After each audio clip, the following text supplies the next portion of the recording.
What's up and welcome everyone to the Qiyana vs Akali matchup guide. In this guide we'll be going over the runes that you need for this matchup, how to play the levels 1 to 6 in a very detailed manner, and every VOD that you will see, every VOD that I use for this new series that's now coming up, where I cover every single Qiyana matchup from A to Z, will be from a challenger VOD of one of the major regions, meaning that we'll be looking at Beifeng VODs, VODs from challenger players in EU, Korea, and also from challenger players in NA if there is a good VOD for me to use. My goal is that after each and one of these videos you will be equipped to play this matchup perfectly no matter what, and to have a roadmap that you can use in order to win every single one of these lanes and for you to not struggle anymore in these lanes. With that being said, let's get right into the video. Starting off, we will talk about the runes. This is a very standard Qiyana rune page at the moment. Note that I'm personally running something else. I personally run the page with cutdown because I'm a longsword start believer, but this is not something you have to do. So all the info that you gather is not necessarily what I do, is what the best Qiyanas in the world do. With that being said, a lot of people at the moment run last stand with D-Blade and play for like one short trade into running people down after that with D-Blade, therefore last stand gives you a lot of value.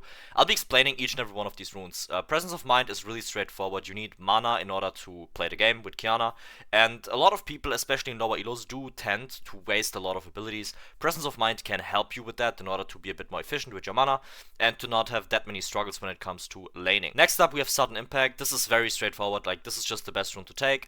It gives you insane amounts of damage early game. This rune is almost better than Electrocute when it comes to the damage. When I play, for example, Katarina, usually my EQ on Cat deals more damage than an entire Electrocute trade, which is pretty nuts, especially if you like run a specific setup. So this one is really strong. Then we have Grizzly Mementos.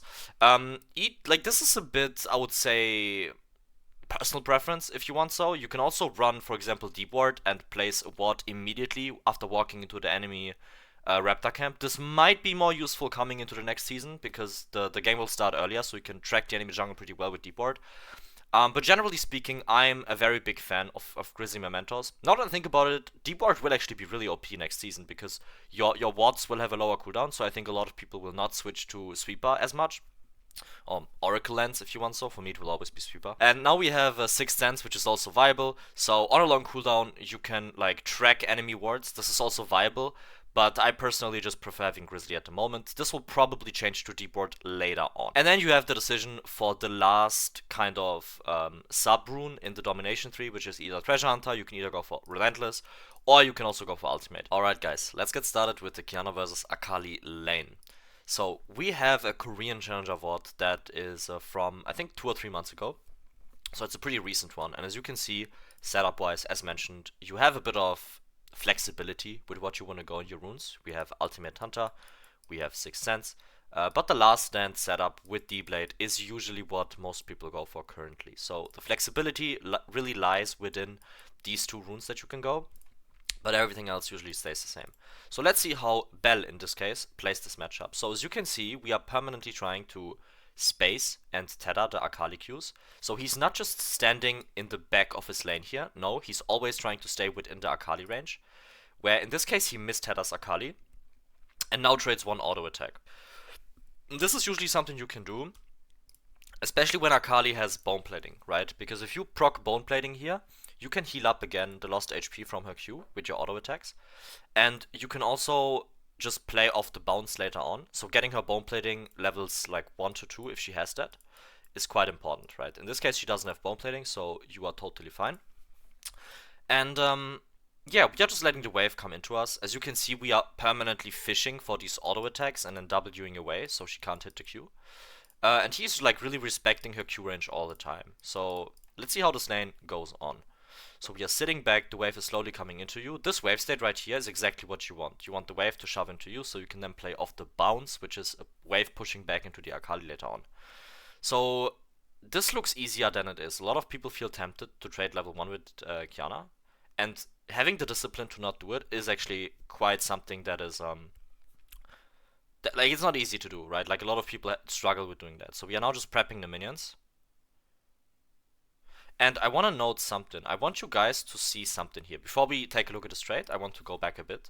And I want to show you like a concept that is quite important to understand. So he's not auto-attacking the minion now, as you can see, this one. He's auto-attacking the minion right before the last tower shot is there. Why is he doing that? if he does that, and he does this a lot, and a lot of high-level Qiyana players will do that, is that the longer you can hold your wave under the tower, the closer it will stack to your tower, right? Which means that you have the entire lane to trade onto the enemy champions, right? So being really slow with last hitting under tower when the wave bounces back is a concept that is super important, and it's definitely something you need to do.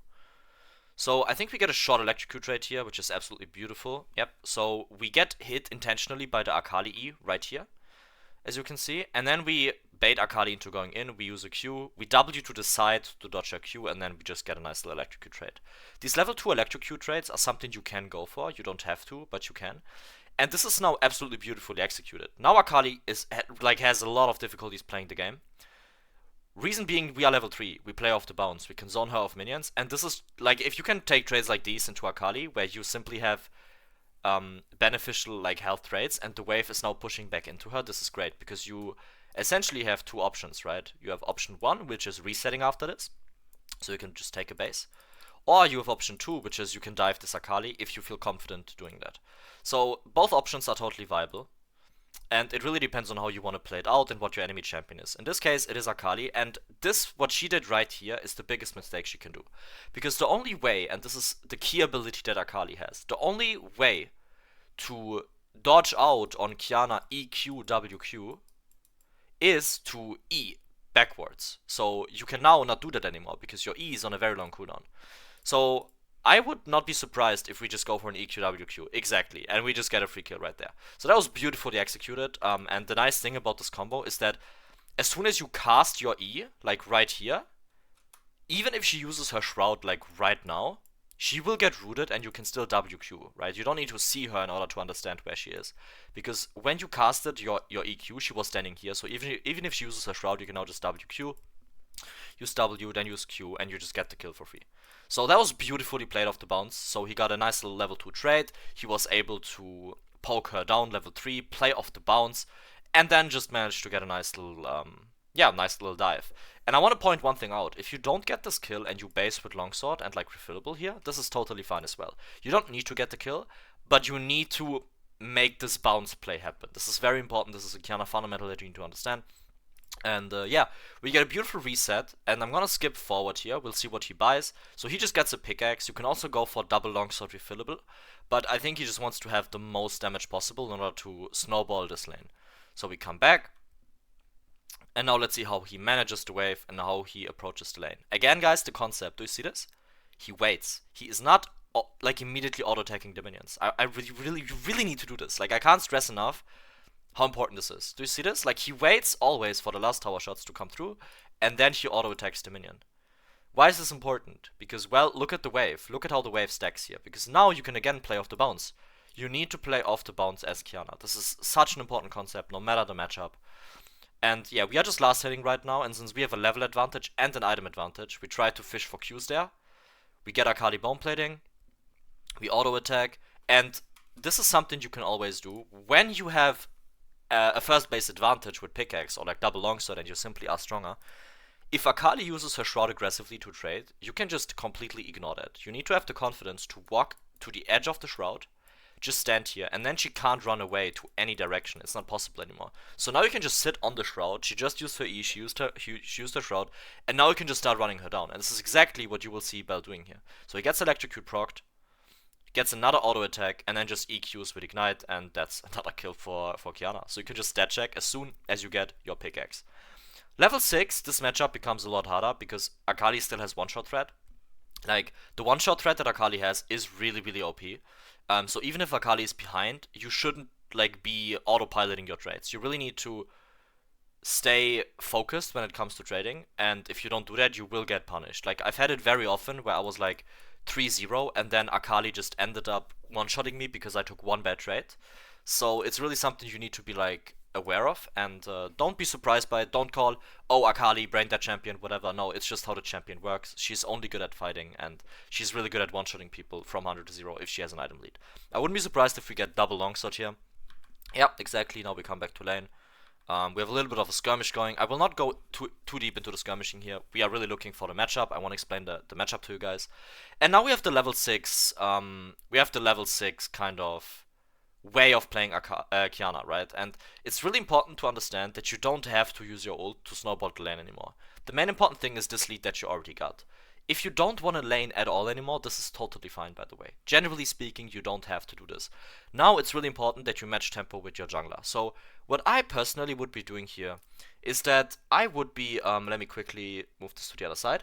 I would be looking at my Rengar, right? So what I can see right here is that my Rengar is currently topside. He's pathing from bot to top, and Yorick is pushed up. So already what I would be doing here is I would be trying to shove this next wave in with the item advantage that I have, and this is what makes Qiyana really strong. As soon as you have an item advantage, you basically get priority in any matchup, apart from like very specific like matchups where that's not possible, like Ryze or maybe Orianna. And then I would just shove the wave in exactly when Rengar is clearing his Grump. And then you can just team up with your Rengar, go top lane, make a play, have numbers advantage top, get a kill, and that's how you like kind of progress the game and snowball the game. You don't have to play for the lane anymore.